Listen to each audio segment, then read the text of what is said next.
Swastiastu. Perkenalkan, saya Gusti Ayoviani, salah satu dosen tetap pada Prodi D3 Farmasi Fakultas Kesehatan Institut Teknologi dan Kesehatan Bintang Persada. Pada kesempatan kali ini, saya akan menampilkan video pengajaran dari mata kuliah Kosmetik dan Kosmedik. Untuk mata kuliah kosmetik dan kosmedik ini ditempuh sebanyak 2 SKS teori dan ditempuh selama 16 kali pertemuan selama 1 semester, di mana 7 pertemuan pertama adalah pertemuan untuk UTS, kemudian minggu UTS, dan 7 pertemuan selanjutnya untuk pertemuan UAS, dan terakhir adalah pertemuan UAS.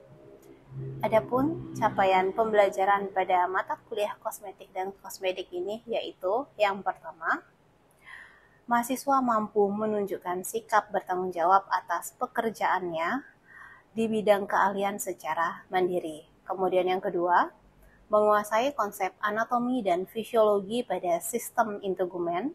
Yang ketiga, menguasai konsep, prinsip, dan teknik peracikan dan penggunaan kosmetika sebagai perawatan kulit ringan.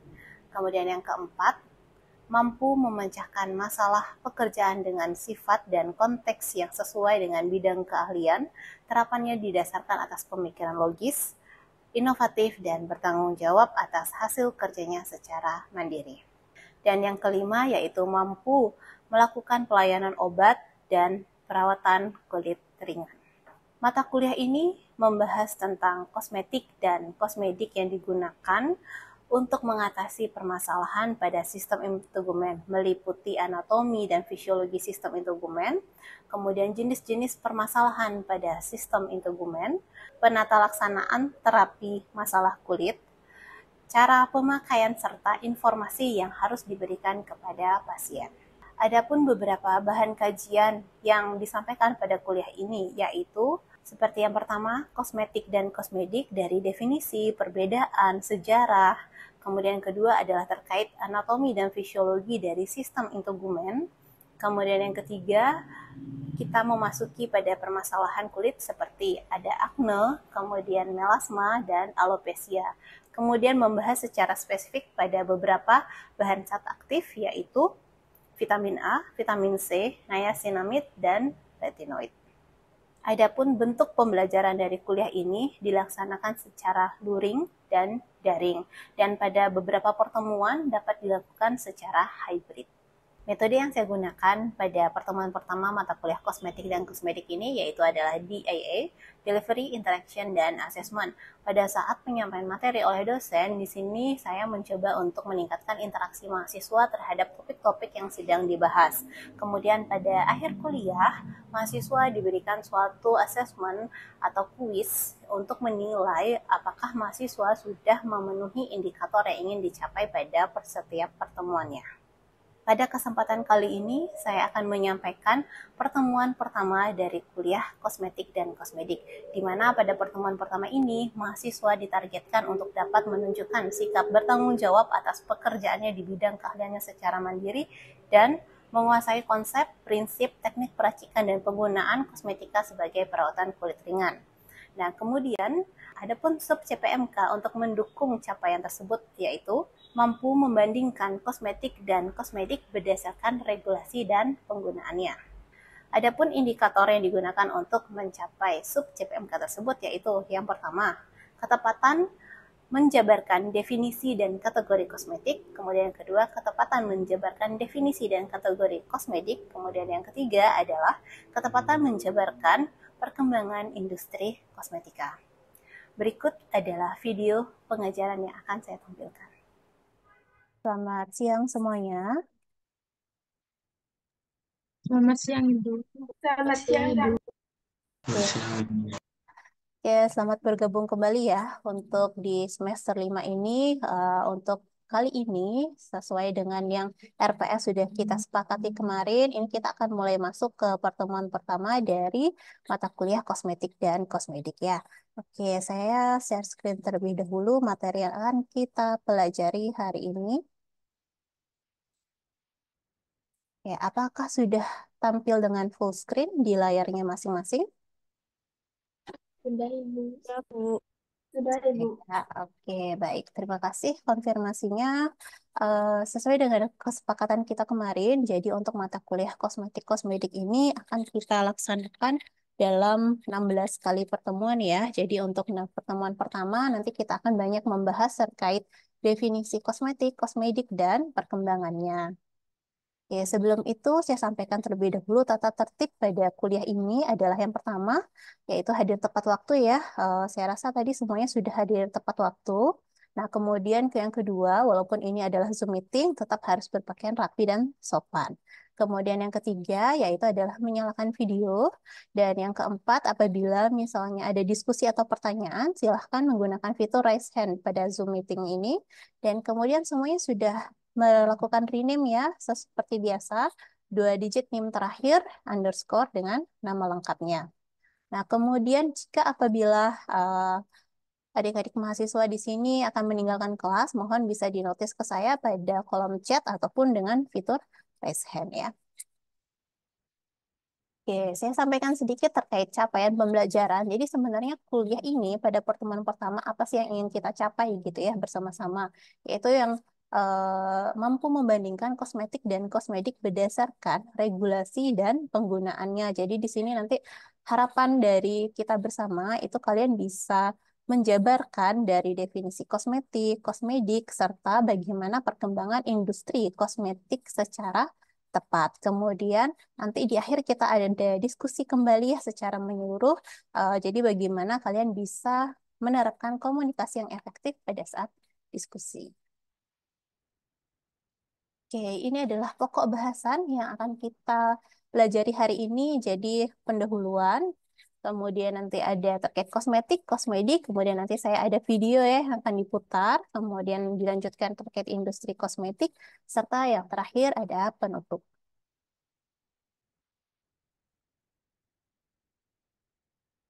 Oke, kira-kira nih, menurut adik-adik sekalian, kemarin semester 4 kita kan sudah belajar terkait beauty, estetik, dan spa ya. Nah, sekarang di semester 5 ini ada lanjutannya lagi, ada istilah yang namanya kosmetik atau kosmedik. Nah, kira-kira ada yang tahu nggak? Kira-kira dari nama kosmedik ini sebenarnya apa sih yang akan kita pelajari?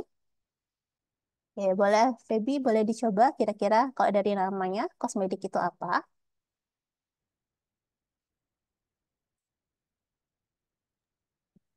Kosmedik itu kayak belajar tentang skincare juga, tapi nanti di dalam skincare-nya itu ada kandungan tambahan zat aktif seperti kalau misalkan kayak sampo itu untuk ketumbi, jadi ada kandungan zat aktif ketoconazole untuk mengatasi ketumbi kayak gitu.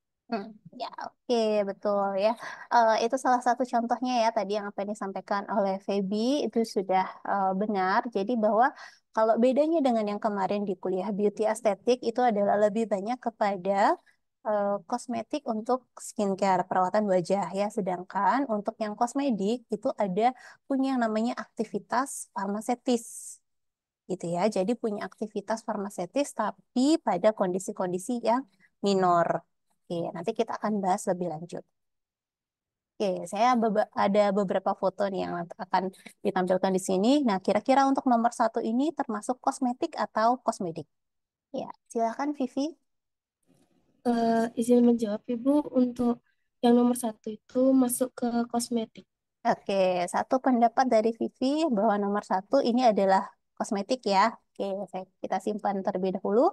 Nah, kemudian yang nomor dua, apakah ini termasuk kosmetik atau kosmedik? Ya, silakan, Feby. Eh, Kosmetik. Oke, kosmetik ya. Jadi menurut pendapat Feby, nomor dua ini adalah kosmetik. Kemudian kita lihat lagi untuk nomor tiga. Oke, silakan Ayu Apriliani. Saya Yopriani, menurut saya yang nomor tiga itu termasuk dalam kosmetik, Ibu. Oke, kosmetik ya. Jadi untuk nomor tiga, menurut Ayu Apriliani bahwa ini adalah kosmetik. Nah, yang terakhir, ya ini ada olive oil atau minyak zaitun. Kira-kira yang ini termasuk pada kosmetik kah atau kosmetik? Ya, silahkan Ayu Apriliani kembali. Menurut saya itu termasuk kosmetik sih, Bu. Oke, kosmetik ya. Oke, tadi Ya. dari beberapa pendapat temannya, nomor satu kosmetik, nomor dua kosmetik, nomor tiga kosmetik, dan nomor empat kosmetik pula ya. Oke, nanti kita akan bahas eh, yang manakah sebenarnya yang kosmetik, manakah yang sebenarnya yang kosmetik. Kita lihat dari definisi berikutnya. Oke, ini berdasarkan dari undang-undang terbaru ya, 17 tahun 2023. Semuanya kan sudah tahu ya terkait undang-undang berikut yang terbaru ini terkait kesehatan. Di sini ada update definisi dari sediaan farmasi. Sediaan farmasi itu menurut peraturan yang lama itu hanya terdiri dari obat, kemudian bahan obat dan kosmetik gitu ya. Sekarang sudah ada tambahannya dari obat bahan alam termasuk bahan obat alam, kemudian tambahan berikutnya ada suplemen kesehatan dan obat kuasi. Nah, tapi kosmetik masih tetap merupakan definisi dari sediaan farmasi. Kemudian berdasarkan dari peraturan pemerintah nomor 51 2009 tentang pekerjaan kefarmasian, ini belum ada update-nya ya, jadi masih yang kemarin. Masih menggunakan yang lama, di mana pekerjaan kefarmasian ini adalah tugasnya untuk mengendalikan mutu sediaan farmasi. Nah, sediaan farmasi tadi kan sudah termasuk kosmetik ya, dan yang melakukan pekerjaan kefarmasian ini terdiri atas apoteker dan tenaga teknis kefarmasian. Jadi, untuk adik-adik di sini nanti yang lulusnya akan menjadi TTK atau sekarang istilahnya adalah tenaga vokasi farmasi, itu salah satu yang harus dikelola, ini sudah diatur menurut undang-undang ya, itu adalah harus mengelola kosmetik juga. Jadi istilah yang sebenarnya kita tahu untuk di Indonesia itu hanyalah kosmetik, sedangkan kosmetik itu tidak ada istilahnya. Jadi masih dianggap merupakan kosmetik. Nah, sedangkan yang punya zat aktif itu akan dianggap sebagai obat gitu ya, itu perbedaannya. Nah, kemudian kita bahas lebih lanjut terkait kosmetik. Oke, ini definisi kosmetik. Ada beberapa definisi yang saya tampilkan. Satu, misalnya dari Menkes RI, di mana kosmetik adalah bahan atau sediaan yang dimaksudkan untuk digunakan pada bagian luar tubuh manusia. Ya, jadi tidak ada pada bagian dalam tubuh. Jadi harus pada bagian luar tubuh atau pada gigi, mukosa mulut, terutama untuk membersihkan, memberikan parfum, mengubah penampilan, memperbaiki bau badan. Kemudian ini yang paling penting, yaitu dia hanya cakupannya pada melindungi dan atau memelihara tubuh dalam kondisi yang baik. Ya, jadi bedanya sama obat, gitu ya. Kosmetik itu hanya melindungi dan atau memelihara, sedangkan obat itu bisa mengobati atau menyembuhkan. Oke, kenapa kira-kira diharuskan adanya inovasi gitu ya? Oke, yang pertama adanya eh, perluasan pasar. Nah, kira-kira ada yang tahu nggak apa sih maksudnya kenapa perluasan pasar ini menjadi alasan untuk melakukan inovasi dari produk kosmetik? Oke, silahkan Vivi. Izin menjawab Ibu, menurut saya perluasan pasar ini yang dimaksud itu bertambahnya atau bertambah luasnya jumlah konsumen yang mana penggunaan kosmetik saat ini itu tidak hanya digunakan oleh kelompok-kelompok tertentu, namun juga digunakan oleh hampir sebagian besar masyarakat. Seperti tidak ada pengulangan lagi laki-laki dan perempuan, tua dan muda, dan sebagainya. Terima kasih. Baik, oke. Terima kasih jawabannya Vivi. Jadi sesuai tadi yang sudah disampaikan temannya ya, jadi perluasan pasar di sini itu bahwa memang kategori pengguna dari kosmetik itu semakin lama semakin luas atau semakin banyak ya. Nah, kemudian yang kedua, alasan berkembang selanjutnya adalah teknologi yang mapan. Nah, maksudnya teknologi yang mapan ini adalah seiring dengan perkembangan teknologi ya, perkembangan penelitian itu sudah banyak ditemukan terobosan-terobosan baru dari penggunaan kosmetik ataupun dari formulasinya. Misalnya dulunya itu sabun itu identik dengan berbusa ya kan?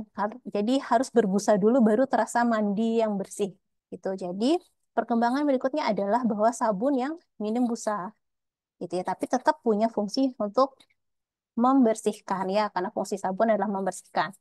Nah, kemudian yang ketiga adalah tuntutan pemasaran yang semakin meningkat. Ya, kemudian kosmetik yang saat ini dan akan tren juga di masa depan itu adalah yang namanya kosmesiotikal. Jenis kosmetik yang juga nanti akan menjadi tren adalah kosmetik herbal. dan Vito Kosmetik ya. Jadi tren back to nature, perubahan gaya hidup itu menyebabkan kosmetik herbal ini menjadi kembali banyak diminati. Oke, kemudian kosmetik berdasarkan kegunaannya itu ada dua kategorinya ya, kosmetik perawatan kulit atau tadi yang disebut dengan skincare, kemudian kosmetik riasan atau yang disebut dengan makeup. Oke, untuk kosmetik perawatan kulit ada empat, misalnya ada cleanser, moisturizer, kosmetik pelindung kulit, dan kosmetik untuk mengamplas kulit. Ada yang tahu nggak kosmetik yang digunakan untuk membersihkan kulit? Ada yang tahu contoh-contohnya apa saja? Ya, oke, silakan Feby. Contohnya facial wash, Ibu. Oke, ada facial wash ya. Entah body wash, facial wash itu termasuk dalam membersihkan. Kemudian pasta gigi itu juga termasuk di dalam membersihkan ya. Terima kasih, Feby. Sampai di sini dulu, apakah ada yang ingin ditanyakan terkait kosmetik? Sudah, Belum ada ya. oke, sudah cukup jelas ya. Saya lanjutkan dulu ke kosmetik.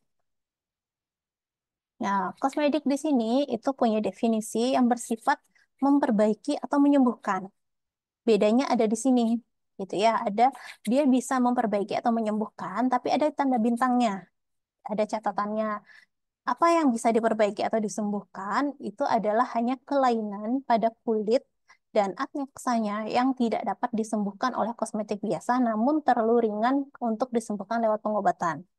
Nah, maksudnya gimana? Yaitu kelainan-kelainan yang sifatnya atau derajatnya ringan atau minor.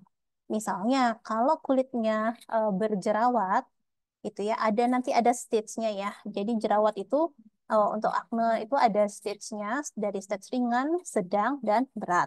Nah, yang bisa ditreatment oleh kosmetik ini hanyalah yang ada pada stage ringan saja. Sedangkan yang sedang dan berat itu harus masuk ke treatment, ke obat.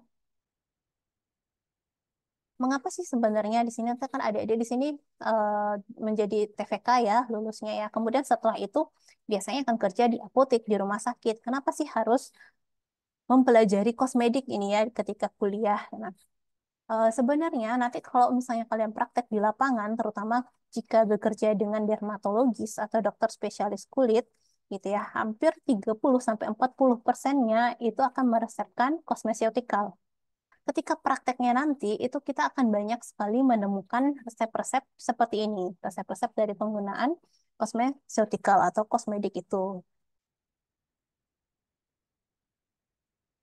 Jadi ada banyak ya definisi-definisi lainnya. Jadi misalnya dia kosmetik itu adalah suatu produk yang memiliki aktivitas farmaseutis dan digunakan pada kulit yang normal atau mendekati normal. Berdasarkan kegunaannya, itu ada beberapa jenisnya ya, seperti skin lightening atau depigmenting, kemudian sunscreen. Sunscreen bisa masuk di kosmetik, bisa juga kosmetik ya, tergantung nanti ada tambahan atau tidak. Kemudian moisturizing agent, kemudian ada anti wrinkle atau anti aging, kemudian spesifik disorder lainnya seperti acne, rosacea, ataupun melasma. Saya ada video ya, nanti kalian bisa putar, share-share nanti linknya melalui Korma. Nah, di video ini disampaikan bahwa kenapa sih sebenarnya industri kosmetik itu berkembang. Nah, yang menjadi menarik adalah sebenarnya ketika COVID-19 itu industri kosmetik, produk-produk kosmetik itu kan tadi ada dua ya, yaitu ada kosmetik perawatan wajah dan kosmetik dekoratif gitu ya. Untuk kosmetik dekoratif ketika pandemi COVID-19-nya sedang tinggi-tingginya itu mengalami penurunan. Sedangkan kosmetik untuk perawatan wajah itu mengalami peningkatan gitu. Jadi ketika COVID ini trennya itu berubah gitu. Industri kosmetiknya sendiri itu tidak menurun, tapi penggunaan kosmetik dekoratif itu yang menurun, sedangkan penggunaan skincare-nya yang meningkat. Ada banyak faktor yang mempengaruhi di sini. Coba kita kaji lebih lanjut. Jadi sejak tahun 2018 hingga 2022 itu ketika masih masa pandemi itu diketahui bahwa personal care dan kosmetik itu menjadi top 3 penjualan di marketplace dengan nilai transaksi yang sampai 13.000 triliun gitu ya. Dengan volume transaksi ini maksudnya yang check out gitu ya sampai 145,44 juta. Ya, jadi ini di marketplace. Jadi hingga 2022 itu di marketplace di sini seperti Shopee, Tokopedia, itu transaksinya sampai 13 triliun. Ini belum termasuk yang di toko konvensional ya. Ini baru hanya di marketplace. Jadi di sini kita bisa tahu bahwa sebenarnya teknologi seperti marketplace digital itu sangat membantu untuk supaya mendukung perkembangan dari industri kosmetik. Gitu ya. Karena kalau nggak ada marketplace, industrinya udah pasti jatuh. Nah, kemudian terkait di tahun 2023 itu diketahui dari periode Januari sampai November 2023 itu nilai ekspor ya. Jadi nggak cuma penggunaan di Indonesia, nilai ekspornya itu meningkat gitu. Potensi market size, jadi maksudnya ada berapa sih pasar yang bisa diambil pada tahun 2023 itu meningkat lebih dari 10 kali lipat. Ya, sebenarnya apa aja sih faktor-faktor yang mempengaruhi gitu ya? Ada banyak sekali. Nah, cuman di sini saya pilih yang benar-benar menyebabkan pertumbuhan dari industri kosmetik dari tahun 2018 ke 2023. Ya, yang pertama jelas dari pertumbuhan pasar pengguna kosmetiknya, pertumbuhan populasi, kemudian semakin banyak orang yang menggunakan kosmetik. Kemudian yang kedua yaitu media sosial. Ya, jadi dengan adanya media media sosial itu sangat membuat informasi akan kosmetik itu menjadi lebih banyak gitu ya, lebih banyak terdistribusi sehingga orang menjadi lebih aware. Kemudian produk kecantikan berkelanjutan ini itu maksudnya sustainable ya. Jadi untuk produk-produk kosmetik itu yang ketika selesai digunakan tidak membahayakan lingkungan. Nah, kemudian karena di Indonesia itu adalah dengan mayoritas penduduknya Muslim, jadi kosmetik halal itu menjadi salah satu faktor yang menyebabkan semakin banyak yang menggunakan produk kosmetik. Ya, kemudian peluang untuk industri kosmetik ke depannya itu ada banyak sekali ya. Tadi sudah disebut adalah kosmetik berkelanjutan atau sustainable. Jadi pokoknya intinya kosmetik itu ketika dipakai dan selesai dipakai itu tidak membahayakan bagi lingkungan. Kemudian yang ketiga ada kustomisasi dan inklusivitas. Jadi ada kosmetik yang memang dibuat untuk orang-orang tertentu. Keempat adalah penggunaan augmented reality dan artificial intelligence. Mungkin kemarin kalian sudah menggunakan ketika di praktik ya untuk menggunakan mencari tahu jenis kulit gitu ya dengan menggunakan foto, ya itu sudah menggunakan kecanggihan teknologi. Nah, jadi terus kemudian kalau misalnya kalian tahu ada filter filter di TikTok atau di Instagram atau di filter Shopee kayaknya ada ya Tokopedia itu kita bisa milih shade. Jadi warna lipstick mana yang cocok itu bisa kita coba. Kedepannya itu sangat apa ya membantu sekali dalam perkembangan industri kosmetik. Oke, sampai di sini apakah ada yang ingin ditanyakan terlebih dahulu? Oke, kalau tidak, kita review kira-kira kosmetik tadi definisinya apa? Ada yang tahu? Silahkan gunakan fitur raise hand-nya.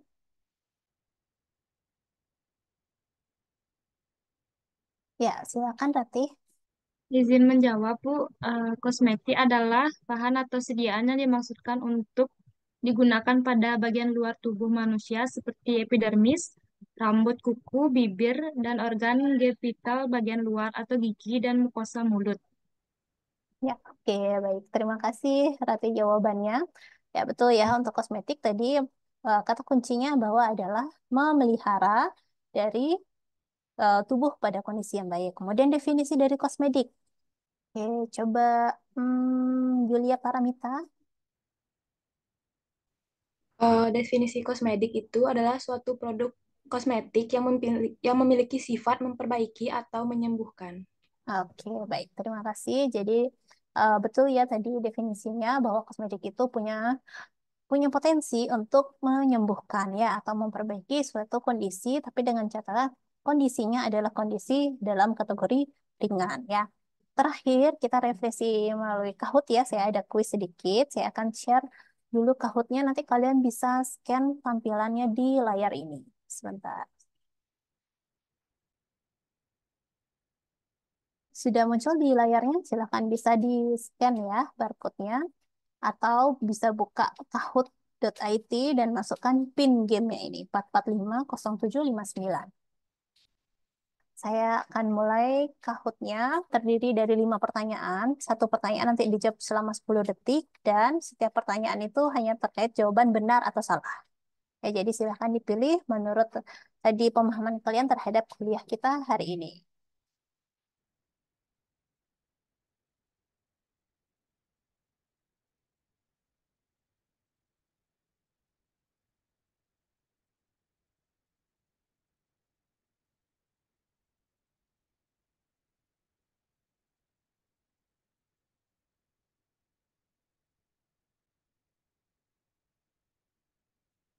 Oke, masih ada yang keliru ya. Jadi kosmetik bertujuan untuk mengobati atau menyembuhkan, bukan ya. Jadi salah. Ya, jadi kosmetik itu yang bertujuan untuk mengobati dan menyembuhkan, sedangkan kosmetik itu tidak.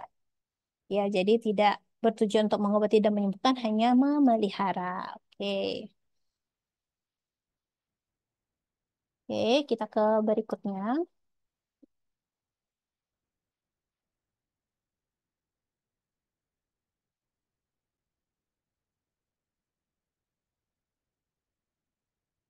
Oke, kosmetik berdasarkan penggunaannya dikategorikan menjadi dua ya, dua kategori, yaitu kosmetik untuk perawatan dan kosmetik untuk dekorasi atau dekoratif.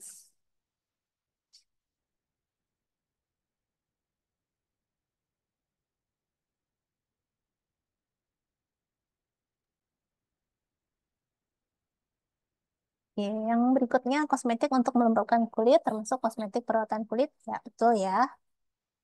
Jadi selanjutnya,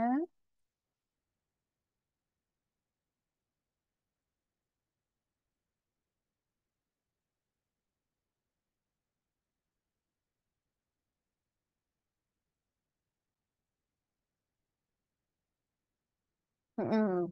Kosmetik adalah produk yang memiliki aktivitas farmaseutik ya. Jadi betul.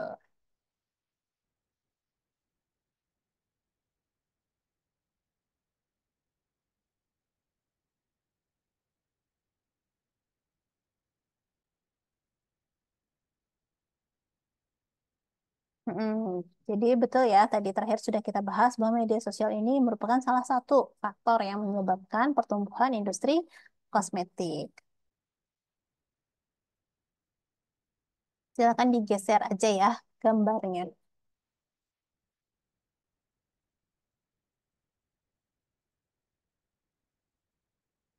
Oke, baiklah, terima kasih semua untuk jawabannya. Jadi semoga materi hari ini itu memberikan tambahan wawasan ya bagi kalian, karena ini kita juga baru pertemuan satu, jadi masih overview dulu terhadap apa aja yang nanti akan kalian pelajari berikutnya di mata kuliah kosmetik dan kosmedik.